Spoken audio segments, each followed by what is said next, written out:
கட்டு உடைக்கிறது அப்படிம்பாங்க, இல்லை உங்களுக்கு கட்டு போட்டிருக்காங்க அந்த கட்டை எடுக்கணும்பாங்க.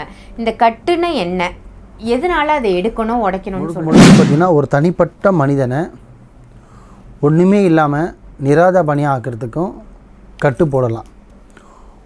தொழில் ரீதியாக அவனை முடக்கி உட்கார வச்சு ஒன்றுமே இல்லாமல் தொழிலை மொத்தமாக லாஸ் ஆக்கிறதுக்கும் கட்டு போடலாம். கட்டுன்னா இவ்வளோ இருக்குது. மக்கள் முடிஞ்ச அளவுக்கு உங்களை கட்டு போட்டு உங்களை நிராதபணி நிற்க அளவுக்கு உங்களை பண்ணுறான்னா நீங்கள் அவனுக்கு என்ன பண்ணீங்க அதை யோசிக்கணும். அதுதான் நான் சொல்கிற வார்த்தை. நீங்கள் இந்த மாதிரி தப்புகள் செய்யாமல் இருந்தீங்கனாலே மற்றவங்க உங்களை சுற்றி இருக்கவங்க இந்த மாதிரி விஷயத்தில் போய் தள்ள மாட்டாங்க.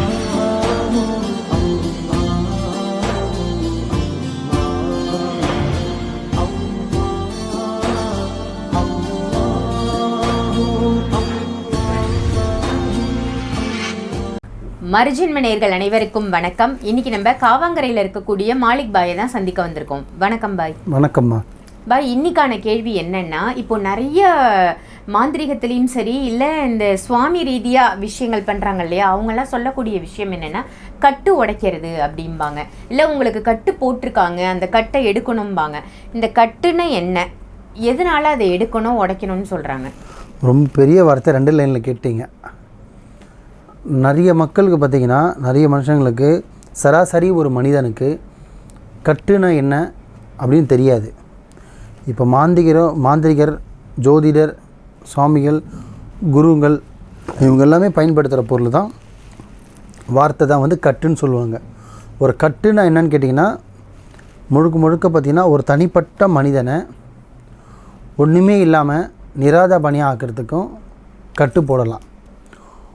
தொழில் ரீதியாக அவனை முடக்கி உட்கார வச்சு ஒன்றுமே இல்லாமல் தொழிலை மொத்தமாக லாஸ் ஆக்கிறதுக்கும் கட்டு போடலாம். சரிங்களா?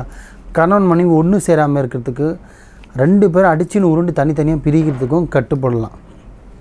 புரியுதுங்களா? உங்களுக்கு குழந்தை பாக்கியமே இல்லாமல் இருக்கிறதுக்கு, கருவே உண்டாகாமல் இருக்கிறதுக்கு, உங்கள் வம்சமே வளராமல் இருக்கிறதுக்கு கட்டு போடலாம். சரிங்களா? ஒரு திருமணம் பெண்ணை வந்து ஒரு பொண்ணை வந்து வீட்டில் கெடுக்கணும்னு நினச்சிட்டாங்கன்னா அந்த பொண்ணுக்கு வரமே வராத அளவுக்கு, வீட்டில் சுபகாரியம் நடக்காத அளவுக்கு கட்டு போடலாம். புரியுதுங்களா? ஒரு இடம் வாங்கிட்டீங்க, அந்த இடத்த வீடே கட்டக்கூடாது, நீ எப்படி கட்டிடுற நான் பார்க்குறேன், நீ கட்டவே முடியாது, நீ கடைக்காலே போட முடியாதுன்னு வச்சு அதுக்கும் கட்டு போடலாம். புரியுதுங்களா? நீ படுத்துட்டு தான் இருக்கணும், ஒன்றுமே எந்திரிக்க முடியாது, கை கால் விழுந்து போயோ இல்லை ஏதோ ஒரு ரூபத்தில் நீ படுத்துக்கிட்டு இருக்கணும், நோய் வாய்ப்பாடு வந்துக்கிட்டே இருக்கணும், அதுக்கும் கட்டுப்படலாம். புரியுதுங்களா?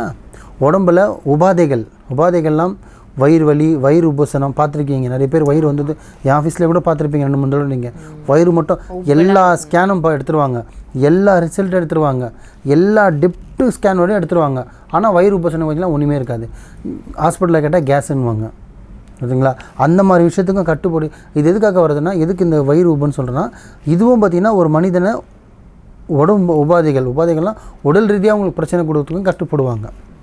கட்டில் ஒரு மனுஷனுக்கு இவ்வளோ விஷயம் இருக்குது. ஒரு குழந்தைங்க வீட்டில் படிக்காமல் வாழ்க்கையில் முன்னேறாமல் தலை தூக்காமல் இருக்கிறதுக்கும் கட்டுப்படுவாங்க.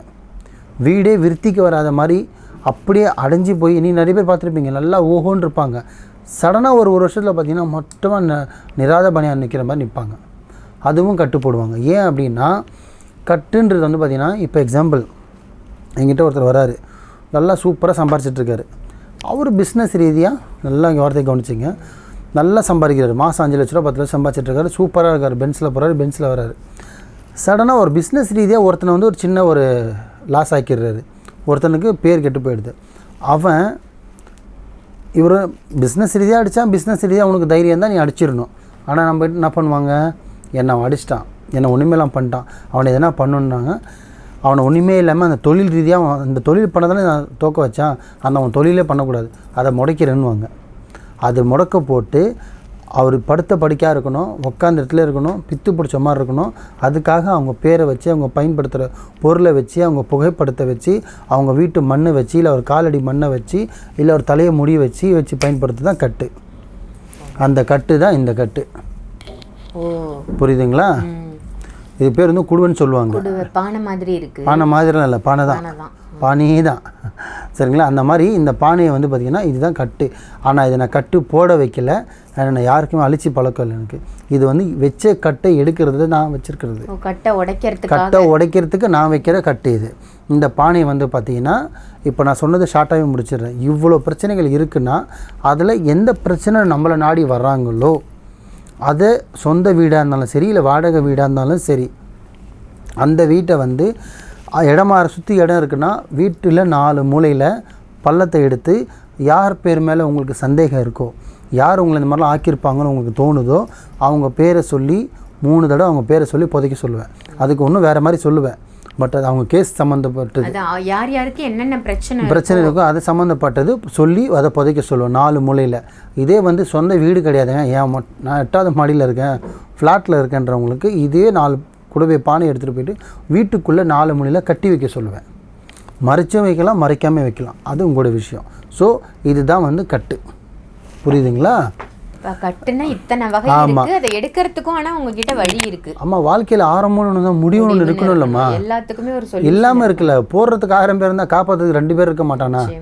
அதில் இந்த மாலிக்கு பேர் இருக்க மாட்டானா? கண்டிப்பாக சொல்லுங்கள். அந்த மாதிரி தான் எல்லாத்துலேயும் இருக்குமா. கட்டுனா மக்களுக்கு ஒன்று சொல்கிறேன், தயவு செஞ்சு சொல்கிறேன், கட்டுன்றது வந்து ரொம்ப பெரிய வார்த்தை.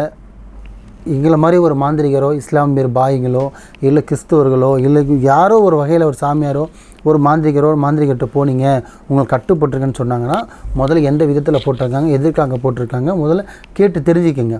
கட்டுனா எல்லாரும் போட்டுட முடியாது. ஒன்றுன்னு சொல்லிடுறேன், இப்போ நான் சொன்ன இவ்வளோ கட்டும் வந்து பார்த்திங்கன்னா சில ராசிக்காரனுக்கு பண்ண முடியாது. சில நட்சத்திரம், சில டைமு, சில நேரத்தில் பிறந்தவங்களுக்கு, சில ராசி உள்ளவங்களுக்கு மந்திரம், தந்திரம், தாந்திரிகம், கட்டு, செய்வினை, பில்லி, ஏவல் எதுவுமே பண்ண முடியாது.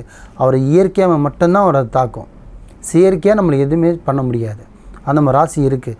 ரொம்ப இருக்கிற 11 ராசியில் ஒரு ராசி தான். ஆனால் 12 13 வச்சிங்களேன், அதில் ஒன்று அந்த ராசி. ஆனால் அதை சொல்ல மாட்டேன், பண்ண முடியாது. என்கிட்ட வரவங்க பாதி பேர் அந்த ராசி இருப்பாங்க, ஆனால் நான் சொல்ல மாட்டேன். ஏன்னா அதை நான் சொன்னால் அவங்களுக்கு அது ப்ளஸ் ஆகிடும். எனக்கு ஒன்றுமே பண்ண முடியாதுடா அப்படின்றோம், அந்த ஒரு கட்ஸு வந்துடும்.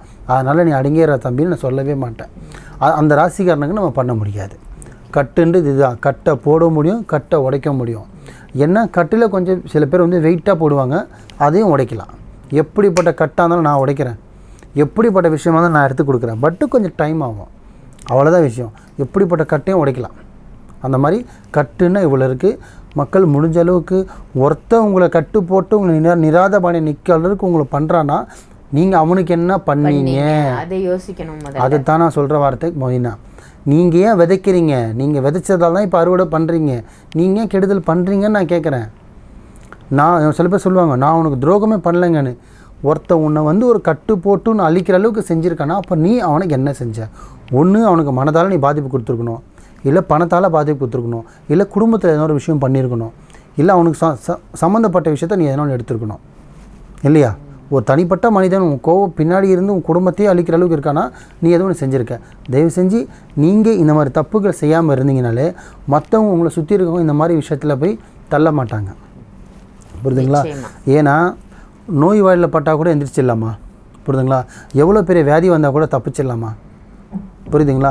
எவ்வளோ பெரிய கொடூரமான நோயாக வந்தாலும் சரி, எந்த நோயாக இருந்தாலும் சரிம்மா, நான் பேர் சொல்ல விரும்பல, எந்த நோயாக இருந்தாலும் சரி தப்பிச்சிடலாம்.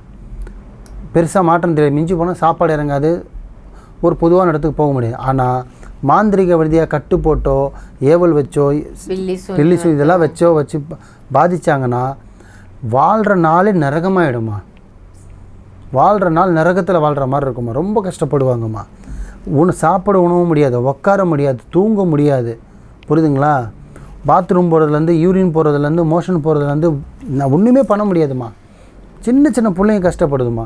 பெற்றவங்க பண்ண பாவத்துக்கு பிள்ளைங்க கஷ்டப்படுதுமா. அங்கே தானம்மா வந்து இறங்குது. புண்ணியம் எப்படி பசங்களுக்கு சொத்து எப்படி சேருதோ அது மாதிரி பாவமும் வந்து சேருது. முடிஞ்ச அளவுக்கு நீங்கள் யாருக்கும் கெடுதல் பண்ணாமல் நல்லது மட்டும் பண்ணிங்கன்னா உங்களுக்கு கெடுதல் நடக்காதுமா. நான் அதுதான் வேண்டிக்கிறேன். ஏன்னா பண்ணுறவன் கையை தடுத்து நிப்பாட்ட முடியாது, ஆனால் பண்ணுற விஷயத்தை நிப்பாட்டலாம். எப்படிப்பட்ட கட்டு போட்டு உங்களுக்கு வச்சுருந்தாலும் சரி, என்ன நம்பி வரட்டும், நான் கிளியர் பண்ணி தரேன், இன்னும் கொஞ்சம் டைம் வேணும், அவ்வளோதான். அல்லாஹ்வை நம்புங்க, நல்லதே நடக்கும். அவ்வளோதான். கண்டிப்பா. முடிஞ்ச அளவுக்கு யாருக்கும் நீங்கள் கெடுதல் பண்ணாமல் இருந்தால் உங்களை எவனுமே கட்டு போட மாட்டான். இருப்பாங்க. உண்மை. கட்டுன்னா அதுதான் கட்டு. ஒருத்தனை வளர்ச்சியை கெடுக்கிறதும், ஒருத்தன் வளர விடாமல் நிப்பாட்டுறதும், ஒருத்தனை தடுக்க வைக்கிறதும், அவனுக்கு வர வேண்டிய விஷயத்தை நிப்பாட்டுறதுக்கு பேர் தான் கட்டு. அந்த கட்டை இந்த மாலிக் போய் எடுப்பார். போதுமா? நிச்சயமா அருமையான தகவல் கொடுத்தீங்க. கட்டுனா என்ன, கட்டை உடைக்கிறதுக்கும் வழி இருக்கு அப்படின்னு சொன்னது வெகு சிறப்பாக இருந்தது. நன்றி பாய். நன்றிம்மா.